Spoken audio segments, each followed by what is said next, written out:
ਪਾਠ 11 ਆਪਣੀ ਸੋਚ ਦੇ ਗਹਿਰੇ ਸਾਏ। ਆਪਣੀ ਸੋਚ ਦੇ ਗਹਿਰੇ ਸਾਏ ਕਾਂਡ ਸੋਹਿੰਦਰ ਸਿੰਘ ਵਣਜਾਰਾ ਬੇਦੀ ਦੀ ਸਵੈ ਜੀਵਨੀ ਗਲੀਏ ਚਿੱਕੜ ਦੂਰ ਕਰਦਾ ਇੱਕ ਕਾਂਡ ਹੈ। ਇਸ ਵਿੱਚ ਲੇਖਕ ਨੇ ਆਪਣੇ ਜੀਵਨ ਕਾਰਜ ਨੂੰ ਪਛਾਣਨ ਦੇ ਆਪਣੇ ਯਤਨਾਂ ਬਾਰੇ ਲਿਖਿਆ ਹੈ। ਲੇਖਕ ਦਾ ਵਿਚਾਰ ਹੈ ਕਿ ਮਨੁੱਖ ਆਪਣੀਆਂ ਸੋਚਾਂ, ਲਾਲਸਾਵਾਂ ਅਤੇ ਆਦਰਸ਼ਾਂ ਦੇ ਅਨੁਸਾਰ ਹੀ ਜਿਉਂਦਾ, ਵੱਧਦਾ, ਫੁੱਲਦਾ ਤੇ ਵਿਕਸਿਤ ਹੁੰਦਾ ਹੈ। ਉਹ ਆਪਣੀ ਵਿਅਕਤੀਗਤ ਸੋਚ ਅਤੇ ਸੋਚ ਦੀ ਧਾਰਾ ਤੋਂ ਕਦੇ ਮੁਕਤੀ ਪ੍ਰਾਪਤ ਨਹੀਂ ਕਰ ਸਕਦਾ। ਲੇਖਕ ਦੱਸਦਾ ਹੈ ਕਿ ਜਦੋਂ ਉਹ ਸਕੂਲ ਵਿੱਚ ਪੜ੍ਹਦਾ ਸੀ ਤਾਂ ਉਸ ਉੱਪਰ ਹਿਸਾਬ ਦੇ ਮਾਸਟਰ ਅਰਜਨ ਸਿੰਘ ਦੇ ਮਾਣ, ਮਰਤਬੇ ਅਤੇ ਸੰਜੀਦਗੀ ਦਾ ਬਹੁਤ ਪ੍ਰਭਾਵ ਸੀ ਅਤੇ ਉਹ ਸੋਚਦਾ ਹੁੰਦਾ ਸੀ ਕਿ ਉਹ ਵੀ ਜ਼ਿੰਦਗੀ ਵਿੱਚ ਹਿਸਾਬ ਦਾ ਮਾਸਟਰ ਹੀ ਬਣੇਗਾ। ਮਾਸਟਰ ਅਰਜਨ ਸਿੰਘ ਦੀਆਂ ਲਿਖੀਆਂ ਹਿਸਾਬ ਅਤੇ ਜਿਓਮੈਟਰੀ ਦੀਆਂ ਕਿਤਾਬਾਂ ਉਹ ਕੋਰਸ ਵਿੱਚ ਪੜ੍ਹਦੇ ਸਨ ਅਤੇ ਉਹ ਸਮਝਦਾ ਹੁੰਦਾ ਸੀ ਕਿ ਕਿਤਾਬਾਂ ਲਿਖਣ ਵਾਲਾ ਆਦਮੀ ਬਹੁਤ ਉੱਚਾ ਹੁੰਦਾ ਹੈ। ਫਿਰ ਜਦੋਂ ਲੇਖਕ 10ਵੀਂ ਪਾਸ ਕਰਕੇ ਕਾਲਜ ਵਿੱਚ ਦਾਖਲ ਹੋਇਆ ਤਾਂ ਉਸਨੂੰ ਪੰਜਾਬੀ ਅਤੇ ਅੰਗਰੇਜ਼ੀ ਪੜ੍ਹਾਉਣ ਵਾਲੇ ਡਾਕਟਰ ਗੋਪਾਲ ਸਿੰਘ ਦਰਦੀ ਦੀ ਵਿਲੱਖਣ ਤੇ ਰਚਨਾਤਮਕ ਪ੍ਰਤਿਭਾ ਨੇ ਬਹੁਤ ਪ੍ਰਭਾਵਿਤ ਕੀਤਾ ਤੇ ਉਸਨੇ ਰੱਜ ਕੇ ਪੜ੍ਹਨਾ, ਰੱਜ ਕੇ ਲਿਖਣਾ ਤੇ ਕਾਲਜ ਵਿੱਚ ਪੜ੍ਹਾਉਣਾ ਹੀ ਆਪਣਾ ਨਿਸ਼ਾਨਾ ਮਿਥ ਲਿਆ। ਪਰੰਤੂ ਪਿਤਾ ਦੇ ਅਚਾਨਕ ਚਲਾਣੇ ਕਾਰਨ ਲੇਖਕ ਨੂੰ ਪੜ੍ਹਾਈ ਵਿੱਚੋਂ ਛੱਡ ਕੇ ਬੈਂਕ ਦੀ ਨੌਕਰੀ ਕਰਨੀ ਪਈ। ਬੇਸ਼ੱਕ ਲੇਖਕ ਨੇ ਬੈਂਕ ਦੀ ਨੌਕਰੀ ਬੜੀ ਲਗਨ ਤੇ ਸੁਹਿਰਦਤਾ ਨਾਲ ਕੀਤੀ, ਪਰ ਉਸਦੇ ਮਨ ਵਿੱਚ ਕਾਲਜ ਲੈਕਚਰਰ ਬਣਨ ਦਾ ਸੁਪਨਾ ਮਚਲਦਾ ਰਹਿੰਦਾ। 1951 ਵਿੱਚ ਪੰਜਾਬ ਦੇ ਕਿਸੇ ਕਾਲਜ ਵਿੱਚ ਪੰਜਾਬੀ ਦੇ ਲੈਕਚਰਰ ਦੀ ਅਸਾਮੀ ਨਿਕਲੀ। ਲੇਖਕ ਭਾਵੇਂ BA ਪਾਸ ਹੀ ਸੀ, ਪਰ ਉਸਨੇ ਅਖਬਾਰ ਵਿੱਚ ਇਸ਼ਤਿਹਾਰ ਪੜ੍ਹ ਕੇ ਅਰਜ਼ੀ ਭੇਜ ਦਿੱਤੀ।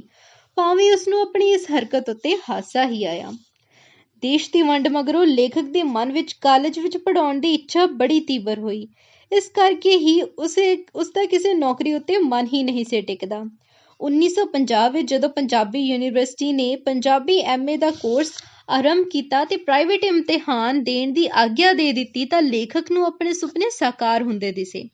ਉਨੀ ਦਿਨੀ ਉਹ ਫਤਿਹ ਅਤੇ ਪ੍ਰੀਤਮ ਦਾ ਸੰਪਾਦਕ ਵੀ ਸੀ। ਜਨਵਰੀ ਵਿੱਚ ਉਸਨੇ ਦਾਖਲਾ ਭੇਜਿਆ ਤੇ 3 ਮਹੀਨਿਆਂ ਮਗਰੋਂ ਇਮਤਿਹਾਨ ਸੀ। ਲੇਖਕ ਨੇ ਬਿਨਾਂ ਕਿਸੇ ਉਸਤਾਦ ਦੀ ਅਗਵਾਈ ਤੋਂ ਇਮਤਿਹਾਨ ਦੇ ਦਿੱਤਾ, ਪਰ ਉਸਦੇ 7 ਨੰਬਰਾਂ ਪਿੱਛੇ ਸੈਕਿੰਡ ਡਿਵੀਜ਼ਨ ਰਹਿ ਗਈ। ਜਦੋਂ ਉਸਨੂੰ ਇਹ ਪਤਾ ਲੱਗਾ ਕਿ 3rd ਕਲਾਸ ਪਾਸ ਕਾਲਜ ਵਿੱਚ ਲੈਕਚਰਰ ਨਹੀਂ ਲੱਗ ਸਕਦਾ ਤਾਂ ਉਸਦਾ ਮਨ ਬਹੁਤ ਉਦਾਸ ਹੋਇਆ। ਉਦੋਂ ਡਿਵੀਜ਼ਨ ਸੁਧਾਰਨ ਵਾਸਤੇ ਦੁਬਾਰਾ ਇਮਤਿਹਾਨ ਦੇਣ ਦਾ ਨੇਮ ਲਾਗੂ ਨਹੀਂ ਸੀ ਹੋ ਸਕਦਾ। ਇਸ ਦੇ ਬਾਵਜੂਦ ਵੀ ਲੇਖਕ ਨੇ ਹੌਸਲਾ ਨਾ ਹਾਰਿਆ। ਉਸਨੇ ਪੰਜਾਬ ਦਾ ਲੋਕ ਸਾਹਿਤ ਵਿਸ਼ੇ ਉੱਤੇ PhD ਦੀ ਆਗਿਆ ਲੈ ਲਈ। ਖੋਜ ਨਿਬੰਧ ਉਸਨੇ ਅੰਗਰੇਜ਼ੀ ਵਿੱਚ ਲਿਖਣਾ ਸੀ। ਲੇਖਕ ਫਤਿਹ ਅਤੇ ਪ੍ਰੀਤਮ ਦੀ ਸੰਪਾਦਕੀ ਤੋਂ ਵਿਹਲਾ ਹੋ ਕੇ ਉਹ ਇਸ ਕੰਮ ਵੱਲ ਲੱਗ ਪਿਆ, ਪਰ ਇਹ ਕੰਮ ਕੋਈ ਸੌਖਾ ਨਹੀਂ ਸੀ। ਇੱਕ ਤਾਂ ਪੰਜਾਬ ਦੇ ਲੋਕ ਸਾਹਿਤ ਬਾਰੇ ਕੱਚੀ ਸਮੱਗਰੀ ਖੁਦ ਇਕੱਠੀ ਕਰਨੀ ਸੀ ਤੇ ਦੂਜਾ ਵਿਸ਼ੇ ਨਾਲ ਸੰਬੰਧਿਤ ਅੰਗਰੇਜ਼ੀ ਪੁਸਤਕਾਂ ਵੀ ਬਹੁਤ ਘੱਟ ਮਿਲਦੀਆਂ ਸਨ। ਲੇਖਕ ਦੇ ਸਾਹਮਣੇ ਰੋਟੀ ਦੀ ਸਮੱਸਿਆ ਵੀ ਸੀ। ਇੱਕ ਉਸਦੀ ਪਤਨੀ ਦੇ 4 ਬੱਚੇ ਸਨ। ਉਸਦੇ ਇੱਕ ਦੋਸਤ ਗਿਆਨੀ ਹਰਦਿੱਤ ਸਿੰਘ ਸੁਤੰਤਰ, ਜੋ ਗਿਆਨੀ ਦੀਆਂ ਕਲਾਸਾਂ ਪੜ੍ਹਾਇਆ ਕਰਦੇ ਸਨ, ਨੇ ਵੀ ਉਸਨੂੰ ਪ੍ਰਾਈਵੇਟ ਕੋਚਿੰਗ ਕਾਲਜ ਵਿੱਚ ਕਲਾਸਾਂ ਦਿਵਾ ਦਿੱਤੀਆਂ।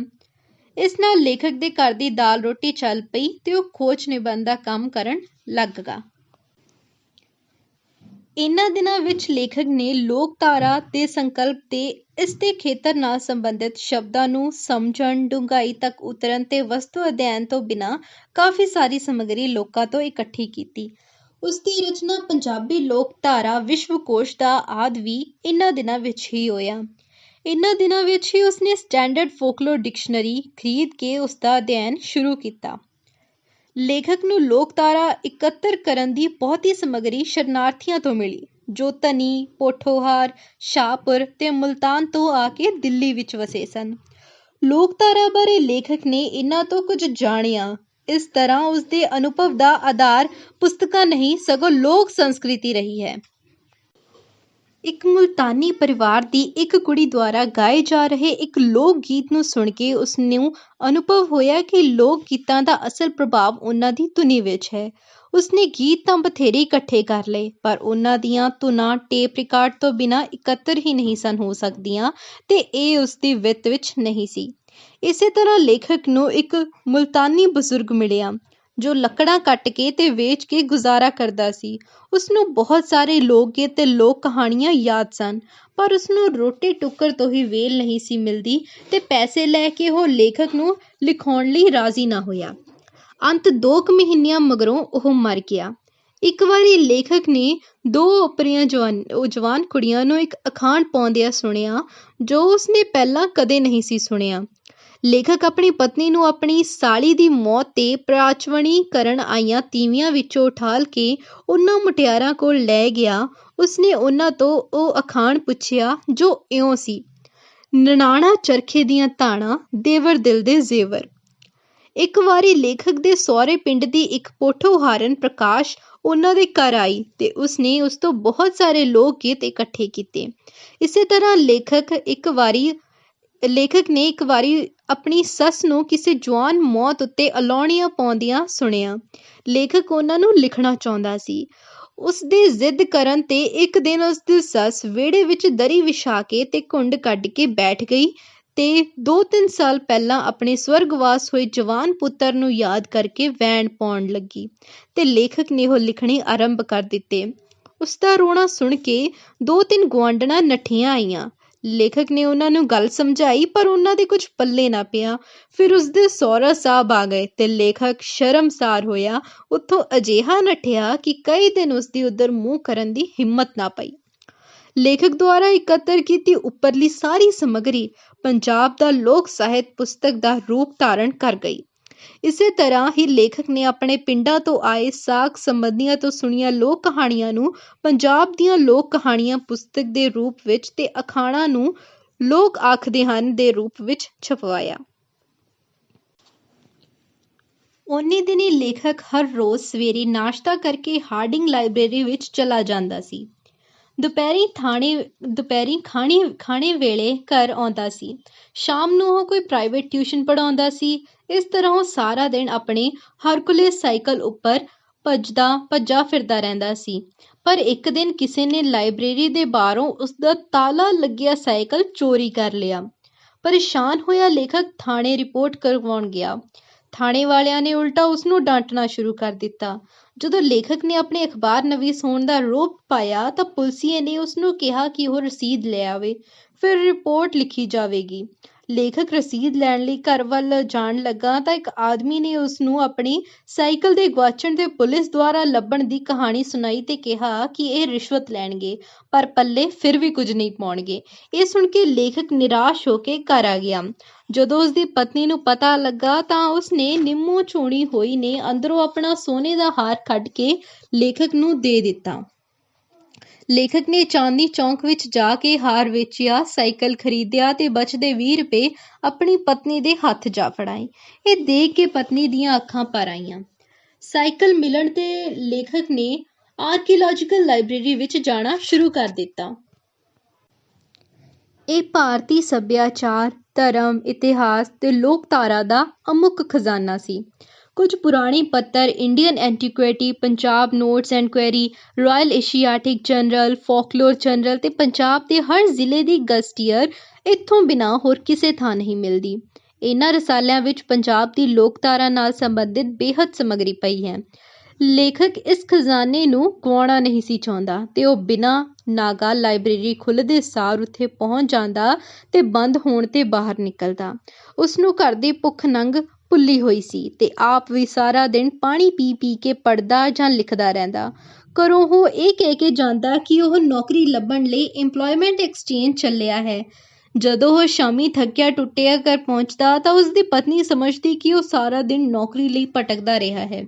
ਉਸਦੇ ਘਰ ਵਿੱਚ ਭੁੱਖ ਨੰਗ ਵਰਤੀ ਹੋਈ ਸੀ। ਉਹ ਕਦੇ ਕੋਈ ਟਿਊਸ਼ਨ ਪੜ੍ਹਾ ਛੱਡਦਾ, ਕਦੇ ਕਰਜ਼ਾ ਲੈ ਲੈਂਦਾ ਜਾਂ ਘਰ ਦੀ ਕੋਈ ਚੀਜ਼ ਵੇਚ ਛੱਡਦਾ।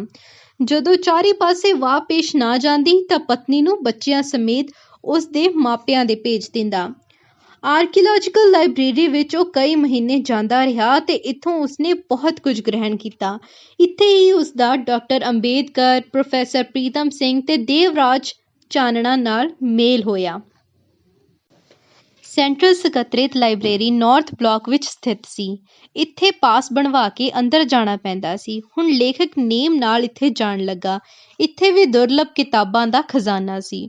ਰੋਜ਼ ਜਾਣ ਕਰਕੇ ਸਾਰੇ ਉਸਨੂੰ ਪਛਾਣਨ ਲੱਗ ਪਏ ਸਨ ਤੇ ਹੁਣ ਪਾਸ ਬਣਵਾਏ ਬਗੈਰ ਹੀ ਅੰਦਰ ਚਲਾ ਜਾਂਦਾ ਸੀ। ਇੱਕ ਦਿਨ ਲੇਖਕ ਕਿਤਾਬਾਂ ਦੇ ਸ਼ੈਲਫ ਫੋਲਦਾ ਹੋਇਆ ਲਾਇਬ੍ਰੇਰੀ ਦੇ ਪਿਛਲੇ ਪਾਸੇ ਵੱਲ ਨਿਕਲ ਗਿਆ। ਉੱਥੇ ਇੱਕ ਵੱਡੇ ਮੇਜ਼ ਦੁਆਲੇ ਬੜੀਆਂ ਆਰਾਮਦਾਇਕ ਕੁਰਸੀਆਂ ਪਈਆਂ ਸਨ। ਇੱਕ ਪਾਸੇ ਸੋਫਾ ਸੈੱਟ ਸੀ ਤੇ 4-5 ਪੱਖੇ ਚੱਲ ਰਹੇ ਸਨ। ਕਮਰੇ ਦੀਆਂ ਬੱਤੀਆਂ ਜਗਣ ਨਾਲ ਬਹੁਤ ਚਾਨਣ ਹੋ ਜਾਂਦਾ ਸੀ। ਇਹ ਕਮਰਾ ਠੰਡਾ ਤੇ ਲੇਖਕ ਇੱਥੇ ਹੀ ਕਿਤਾਬਾਂ ਰੱਖ ਕੇ ਬੈਠ ਗਿਆ ਤੇ ਪੜ੍ਹਨ ਲਿਖਣ ਲੱਗਾ। ਇਸ ਨਿਵੇਕਲੀ ਥਾਂ ਉੱਤੇ ਉਸਨੂੰ ਬਹੁਤ ਮਜ਼ਾ ਆਇਆ। ਜਦੋਂ ਉਸਨੂੰ ਅਗਲੇ 2-3 ਦਿਨ ਕਿਸੇ ਨੇ ਨਾ ਗੌਲਿਆ ਤੇ ਉਸਨੇ ਉਸ ਕਮਰੇ ਉੱਤੇ ਕਬਜ਼ਾ ਹੀ ਕਰ ਲਿਆ ਤੇ ਹਰ ਰੋਜ਼ ਉੱਥੇ ਹੀ ਜਾ ਵਿਰਾਜਦਾ। ਲਾਇਬ੍ਰੇਰੀ ਦੇ ਮੁਲਾਜ਼ਮ ਉਸਨੂੰ ਆਪਣੇ ਹੀ ਅਮਲੇ ਦਾ ਹਿੱਸਾ ਸਮਝਣ ਲੱਗੇ ਤੇ ਲਾਇਬ੍ਰੇਰੀਅਨ ਵੀ ਕੋਲੋਂ ਮੁਸਕਰਾ ਕੇ ਲੰਘ ਜਾਂਦਾ। ਇਸ ਤਰ੍ਹਾਂ ਲੇਖਕ ਨੂੰ ਉੱਥੇ ਬੈਠਦਿਆਂ 3 ਕੁ ਮਹੀਨੇ ਹੋਣ ਲੱਗੇ। ਇੱਕ ਦਿਨ ਲਾਇਬ੍ਰੇਰੀਅਨ ਨੂੰ ਇਸ ਕਮਰੇ ਦੀ ਸਖਤ ਜ਼ਰੂਰਤ ਪੈ ਗਈ। ਉਹਨਾਂ ਲੇਖਕ ਨੂੰ ਡੈਪੂਟੇਸ਼ਨ ਉੱਤੇ ਆਇਆ ਸਮਝ ਕੇ ਉੱਥੋਂ ਉਠਾਉਣਾ ਠੀਕ ਨਾ ਸਮਝਿਆ। ਉਹਨਾਂ ਲੇਖਕ ਨੇ ਬੈਠਣ ਲਈ ਕਿਧਰੇ ਹੋਰ ਪ੍ਰਬੰਧ ਕਰਨ ਲਈ ਉਸਦੇ ਅਹੁਦੇ ਬਾਰੇ ਵੇਰਵੇ ਨਾਲ ਪੁੱਛਿਆ ਤਾਂ ਪ੍ਰਬੰਧਕਾਂ ਨੂੰ ਪਤਾ ਲੱਗਾ ਕਿ ਇਹ ਤਾਂ ਵਿਹਲਾ ਪੜ੍ਹਾਕੂ ਹੀ ਹੈ। ਇਹ ਜਾਣ ਕੇ ਲਾਇਬ੍ਰੇਰੀਅਨ ਨੇ ਉਸਨੂੰ ਬਹੁਤ ਬੁਰਾ ਭਲਾ ਕਿਹਾ ਤੇ ਲੇਖਕ ਆਪਣੇ ਸਾਰੇ ਕਾਗਜ਼ ਚੁੱਪਚਾਪ ਸਮੇਟ ਕੇ ਉੱਥੋਂ ਬਾਹਰ ਨਿਕਲ ਗਿਆ। 4-5 ਦਿਨ ਲੇਖਕ ਘਰ ਬੈਠਾ ਰਿਹਾ, ਪਰ ਕਿਤਾਬਾਂ ਪੜ੍ਹਨ ਦੀ ਲਾਲਸਾ ਉਸਨੂੰ ਮੁੜ ਆਰਕੀਓਲੋਜੀਕਲ ਲਾਇਬ੍ਰੇਰੀ ਵੱਲ ਲੈ ਗਈ। ਹੁਣ ਉੱਥੇ ਸਾਈਕਲ ਸਟੈਂਡ ਬਣ ਚੁੱਕਾ ਸੀ। ਲੇਖਕ ਨੇ ਉੱਥੇ ਸਾਈਕਲ ਰੱਖਿਆ ਤੇ ਠੇਕੇਦਾਰ ਦੇ ਨੌਕਰ ਨੇ ਪਰਚੀ ਕੱਟ ਕੇ ਉਸ ਤੋਂ ਇੱਕ ਆਨਾ ਮੰਗਿਆ। ਲੇਖਕ ਨੇ ਕਿਹਾ ਕਿ ਉਸ ਕੋਲ ਆਨਾ ਨਹੀਂ ਹੈ ਤੇ ਉਹ ਕੱਲ੍ਹ ਦੇ ਦੇਵੇਗਾ। ਠੇਕੇਦਾਰ ਦੇ ਨੌਕਰ ਨੇ ਕਿਹਾ, ਇੱਥੇ ਉਧਾਰ ਨਹੀਂ ਚੱਲਦਾ। ਉਂਝ ਲੇਖਕ ਅਗਲੇ ਦਿਨ ਵੀ ਆਨਾ ਦੇਣ ਦੇ ਸਮਰੱਥ ਵਿੱਚ ਨਹੀਂ ਸੀ। ਉਸਦੇ ਮਨ ਨੂੰ ਬਹੁਤ ਧੱਕਾ ਲੱਗਾ। ਅੱਜ ਉਸਨੂੰ ਪਹਿਲੀ ਵਾਰੀ ਅਹਿਸਾਸ ਹੋਇਆ ਕਿ ਪੈਸਾ ਹੀ ਸੰਸਾਰ ਦਾ ਗੁਰੂ ਪੀਰ ਹੈ। ਲੇਖਕ ਆਪਣੀ ਗਰੀਬੀ ਤੇ ਲਾਚਾਰੀ ਤੋਂ ਤੰਗ ਆਇਆ ਸਾਈਕਲ ਲੈ ਕੇ ਘਰ ਆ ਗਿਆ। ਘਰ ਆ ਕੇ ਉਸਨੇ ਆਪਣੀ ਪਤਨੀ ਨੂੰ ਕਿਹਾ ਕਿ ਉਹ ਹੁਣ ਪੈਸਾ ਕਮਾਵੇਗਾ, ਅਮੀਰ ਬਣੇਗਾ। ਉਸਨੇ ਆਪਣੀ ਪਤਨੀ ਨੂੰ ਆਨੇ ਵਾਲੀ ਗੱਲ ਸੁਣਾਈ ਤਾਂ ਉਸਨੂੰ ਉਸ ਉੱਤੇ ਬੜਾ ਤਰਸ ਆਇਆ। ਕੁਝ ਦੇਰ ਮਗਰੋਂ ਉਸਨੇ ਖੋਜ ਨਾਲ ਸੰਬੰਧਿਤ ਆਪਣੀਆਂ ਸਾਰੀਆਂ ਫਾਈਲਾਂ ਇਕੱਠੀਆਂ ਕਰਕੇ ਇੱਕ ਬਕਸੇ ਵਿੱਚ ਸੁੱਟੀਆਂ। ਉਸਦਾ ਦਿਲ ਕੀਤਾ ਕਿ ਉਹ ਉਹਨਾਂ ਦੀ ਰੱਦੀ ਵੇਚ ਆਵੇ, ਪਰ ਉਸਦੇ ਮਨ ਨੂੰ ਇੱਕ ਝਟਕਾ ਲੱਗਾ। ਉਸਨੇ ਫਿਰ ਆਪਣੀ ਪਤਨੀ ਨੂੰ ਕਿਹਾ ਕਿ ਉਹ ਹੁਣ ਪੈਸਾ ਕਮਾਏਗਾ ਤੇ ਘਰ ਬਣਾਏਗਾ, ਪਰ ਉਸਦੀ ਪਤਨੀ ਉਸਨੂੰ ਸ਼ੇਖ ਚਿੱਲੀ ਹੀ ਸਮਝ ਰਹੀ ਸੀ।